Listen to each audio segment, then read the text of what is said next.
What's up, everybody? It's your boy, Big Steve, back in the house again today, and I will be going over my new updated version of my Necro Summoner in Project Diablo 2. So let's dive in. Alright, guys, now we're going to quickly go over some skills and items, but first we're going to dive into the Mercenary. Now, the main thing about the Mercenary is you need to have faith and Team Might for the Might Aura and the Fanaticism Aura. And the Act 1 Merc also provides the Vigor Aura. All these things are very important. Now we're going to dive into some skills. What I done was I maxed Raised Skeleton Warrior, then I maxed Skeleton Mastery, then I maxed Mages, Archers, and I've also maxed Revive.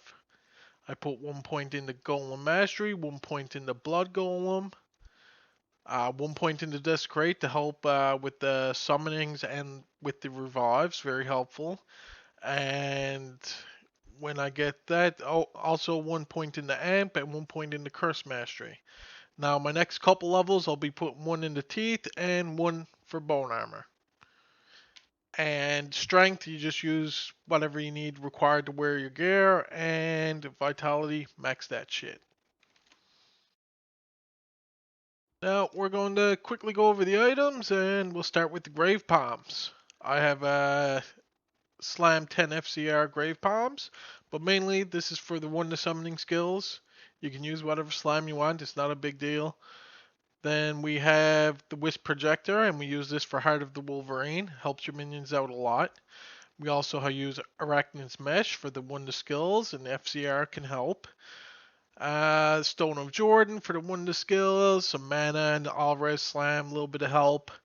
Marowaks for the 2 to Skeleton Mastery and the CBF, which helps a lot. And we have a +1 Bone Flame. This is a decent roll. What's great about this is the All-Res, the faster run walk, and the main thing is the PDR percentage. PDR is huge. Then we have Trangools. It's a +1, only 1 socket. It's kind of but it's alright. It'll do for now. Also have a +1 Arm of the King Leorix. It's not the greatest roll, but it was a +1, so I went with it. Every little bit helps. And we have the Shaco, +1 max PDR. Like I said, PDR is going to help a lot because you're going to be tele-stomping on mobs a lot. That's the whole main goal. And for the amulet, we have a +1 3 to summoning skills with 29 strength. This is a great ami. But pretty well, all this build is about getting +1 skills and getting your skelly damage up. And right, we'll take a look down here. So 6,200 for Skeleton Warrior unbuffed. I think buffed is 6,400. But sometimes it's a little bit different because it shows here on the skill tab 6,400 already. That's unbuffed. But down here it shows 6,200. So what is correct? I don't know for sure. That's a question I would have to ask the devs, or if anybody knows, leave a comment. Let me know. Now, I'm going to show you guys why I went with revives and what revives I use. So you come here to the Halls of Pain, and we're going to be looking for those Minotaur guys. I think they're called Night Lords. These guys right here. And these guys have very quick run speed, attack speed. Everything's good about them. High damage, quick damage. I usually use these guys, and sometimes I might grab like maybe 1 or 2 council members. Council members are also very good revives. And sometimes I even use the Ghoul Lords, but for my main damage output, I use these Night Lords. And in some public maps, I've hit over 300k on the DPS meter with this build. So it has very high damage output.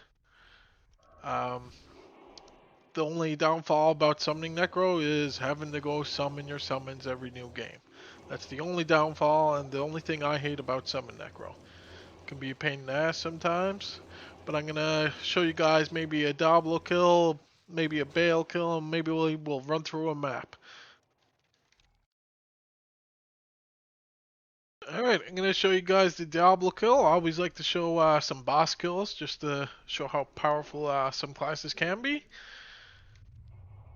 So, as soon as he spawns, let's say it's going to be close to an insta-death.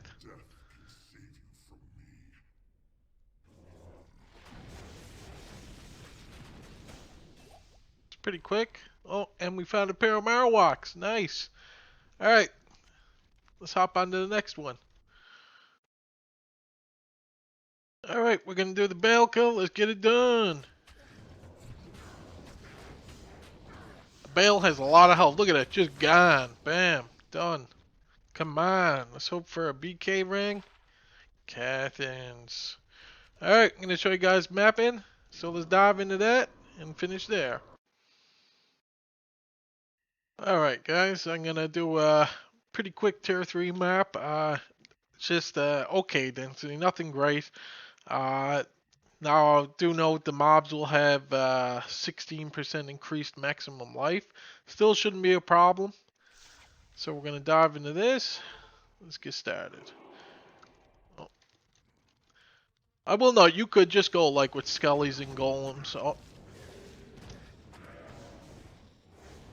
It's still a really strong build, but for top end damage, you're going to want to go with revives.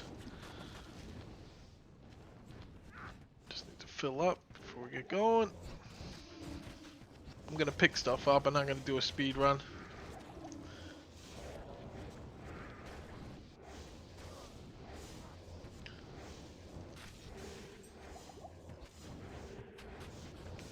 Now this is like one of the hardest maps for Necro Summoner just because of the knights that cast Decrepify, and the council members definitely do not help.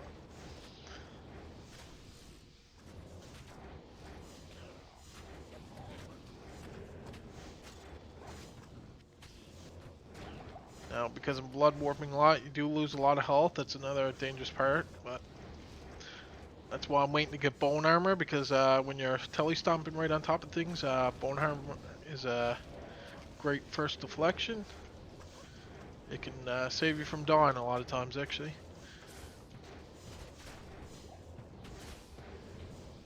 Alright. And a reminder, these are mobs with increased maximum health, so killing it pretty quick.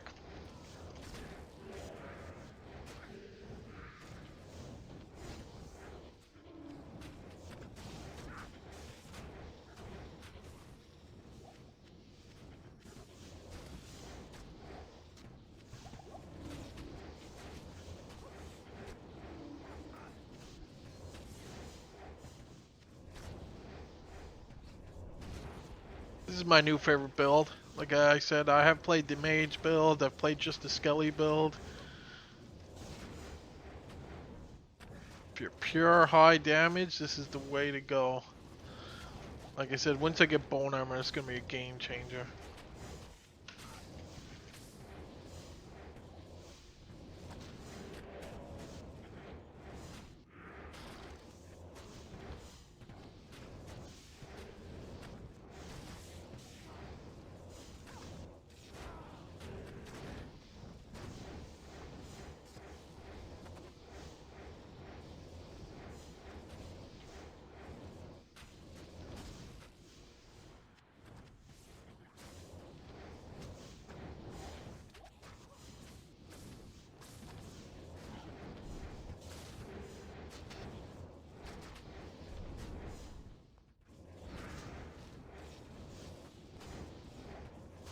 Those things I tele-stomp, it dies right away, especially single target, any elite mobs, anything like that.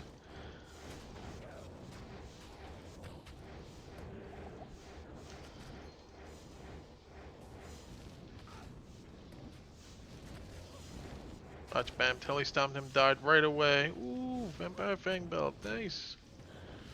You'll take the Divine Scepter too anyways, but...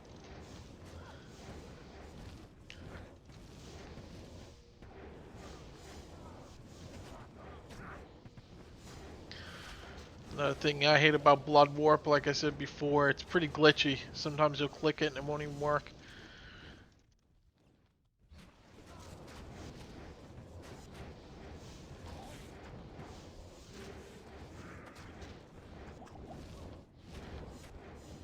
See, Decrepify slows my minions down big time. On other maps, I'd fly right through most of this stuff a lot quicker. Being Decrepified is huge.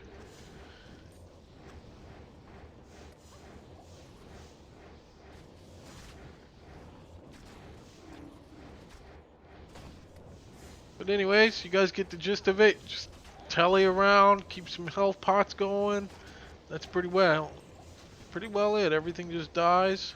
Hope you guys enjoyed the video. Like I said, I did hit over 300,000 DPS on the DPS meter in a public map game. So hope you guys try out the build. I'll see you guys in the next one. Peace.